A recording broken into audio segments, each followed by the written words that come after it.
Alors bonjour les amis de la forêt, alors aujourd'hui je vais parler des vidéos de Christophe Cros-Houplin, qui est un youtubeur qui connaît un succès considérable depuis environ 5 mois. Alors c'est une vidéo de Jean Robin qui m'a fait connaître Christophe Cros-Houplin, une vidéo d'il y a quelques jours en fait, où Jean Robin débunkait une vidéo sur Hitler est toujours vivant qu'avait faite Christophe. Alors je suis allé voir sur sa chaîne YouTube. Alors d'abord j'ai remarqué qu'il y a 5 mois en fait sa chaîne YouTube était confidentielle. Alors, il faisait au maximum 400 vues, ce que je fais moi, c'est-à-dire que je suis une chaîne aussi confidentielle, et que du jour au lendemain, mi-novembre à peu près, sa vidéo sur les chemtrails, système de croyances et compagnie, va faire 9300 vues. Donc une augmentation phénoménale en quelques jours. Et que quelques jours plus tard, en tout cas 2 vidéos après, sa vidéo sur le crash monstre en vue va faire 74 000 vues, ce qui est énorme. Hein. Donc voici un youtubeur qui est passé de l'ombre à la lumière en quelques jours. Alors, je me suis intéressé à ces vidéos. D'abord, j'ai regardé des vidéos sur ses opinions personnelles et sur ses opinions politiques. Alors, il dit venir du milieu de la philosophie. Il a très longtemps habité Paris. Et désormais, il vit en Amérique du Sud et j'ai cru comprendre au Brésil. Il a fait une vidéo sur son homosexualité. Et au niveau politique, j'ai l'impression qu'il se situe dans le mouvement Égalité et Réconciliation d'Alain Soral. Alors pourquoi ça? Parce qu'il dit beaucoup aimer Vincent Lapierre, qui est le journaliste d'Alain Soral, du site. Hein. Il prend très au sérieux les travaux du négationniste Robert Faurisson.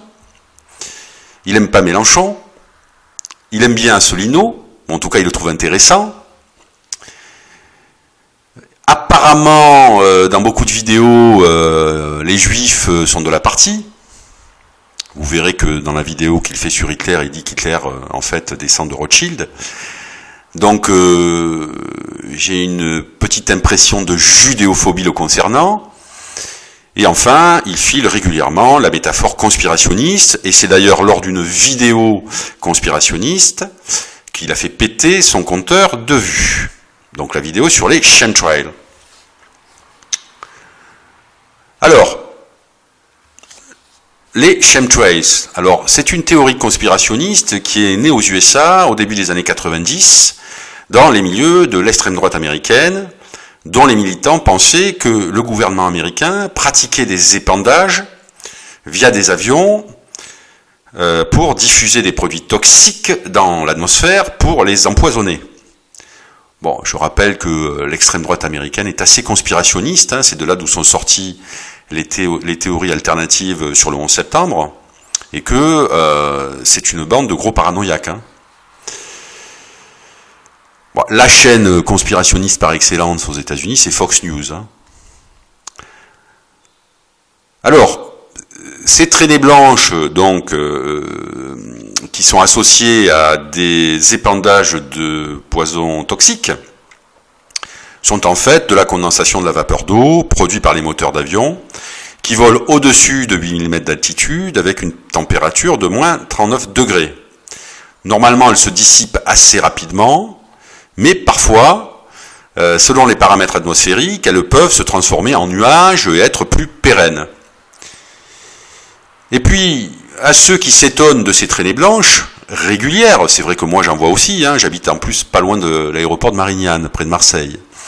Je rappellerai quand même à nos amis conspirationnistes que depuis l'explosion du transport aérien, puisqu'on est passé de 1,1 milliard de passagers transportés en 1990 à 3,3 milliards en 2017, le nombre évidemment d'avions a aussi explosé, qu'il y a beaucoup plus de trajets aériens et donc il y a beaucoup plus de traînées blanches. Donc l'augmentation de la quantité des traînées blanches dans les cieux ne signifie pas la réalité de la conspiration. Il y a tout simplement plus d'avions qui volent. Puisque chaque année, le transport aérien augmente de 3-4%. Alors, dans cette vidéo de Christophe, il nous dit que Claire Séverac, qui avait écrit d'ailleurs un livre sur la guerre secrète contre les peuples, sur notamment la réalité des chemtrails et du complot des gouvernements en fait pour empoisonner les peuples. Claire Séverac, qui est morte en décembre 2016 d'un cancer, en fait, c'est de notoriété publique. Pour Christophe, en fait, elle a été assassinée. Elle est morte pour la vérité. Alors évidemment, il n'y a aucune preuve à ce qu'annonce Christophe Cros-Houplon. Hein. Il file tout simplement la métaphore conspirationniste. Pour lui, Claire Séverac a été assassinée.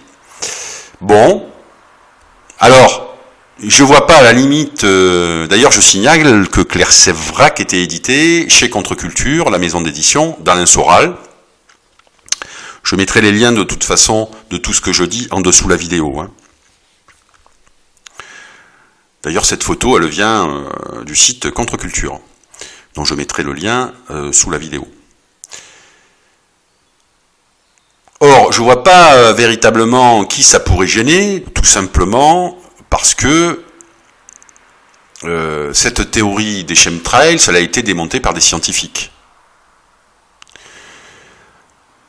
Car cette théorie conspirationniste avait tellement pris d'ampleur sur Internet qu'en fait, un collectif de scientifiques, 77, se sont chargés d'enquêter sur la question. Alors évidemment, c'était des scientifiques spécialistes de l'atmosphère et de la pollution atmosphérique. Et ils ont sorti en fait un article le 10 août 2016 dans la revue Environmental Research Letters. Et dans cet article, 76 sur 77 des scientifiques ont affirmé qu'il n'y avait aucune preuve concrète prouvant la théorie conspirationniste des chemtrails. Donc moi, c'est vrai que j'ai plutôt confiance dans des scientifiques spécialistes de la question, et là, il y en a plus de 99% qui invalident la théorie conspirationniste des chemtrails. J'ai plus confiance en eux qu'en Claire Séverac, qui à l'origine est une chanteuse. Je vous rappelle qu'elle avait fait un duo à l'époque avec David Soul, le Hutch de Starkey. Donc bon, alors vous allez me dire, oui, mais ces scientifiques qui sont à la solde des gouvernements, donc ils sont obligés de mentir, de couvrir en fait l'empoisonnement généralisé que ceux-ci font. Moi, je rappellerai quand même que la science officielle, ça fonctionne. Hein. Internet, c'est de la science officielle, ça marche. Le téléphone portable, c'est de la science officielle, ça marche. Les voitures, elles roulent, les avions, ils volent. Les fours chauffent. Donc tout ça, tous ces objets du quotidien bourrés de technologie, ça provient de la science officielle, ça fonctionne. Et pour le moment, j'ai plus confiance en des scientifiques qui ont fait des études de physique, de biochimie, de biologie, plutôt qu'en Claire Séverac, qui était une chanteuse, quoi, qui n'a pas fait d'études scientifiques, quoi. Hein. Donc ça, c'est le premier point. Le deuxième point, c'est que moi, je veux bien que les gouvernements diffusent des poisons dans l'atmosphère pour nous tuer, pour diminuer la population terrestre. Mais ce que je constate, c'est que la population mondiale a explosé depuis 100 ans. Nous sommes passés de 2 milliards d'individus en 1920 à 8 milliards en 2017. Et la population va encore augmenter. On parle de 15 milliards en 2100. Hein. Donc pour le moment, moi ce que je constate, c'est que malgré les poisons diffusés dans l'atmosphère, disons que la population terrestre a explosé, comme l'espérance de vie. L'espérance de vie aujourd'hui, elle tutoie les 80 ans, hein, pour les hommes et les femmes. Hein, alors qu'elle était beaucoup moindre il y a simplement 30 ans, quoi. Donc on vit plus longtemps et on est beaucoup plus sur la Terre, ce qui de fait invalide la thèse conspirationniste sur les chemtrails. Voilà. Pour finir, je vous mets tous les liens sous ma vidéo et je ferai d'autres vidéos débunkant les délires de monsieur Christophe Cros-Houplon. À bientôt.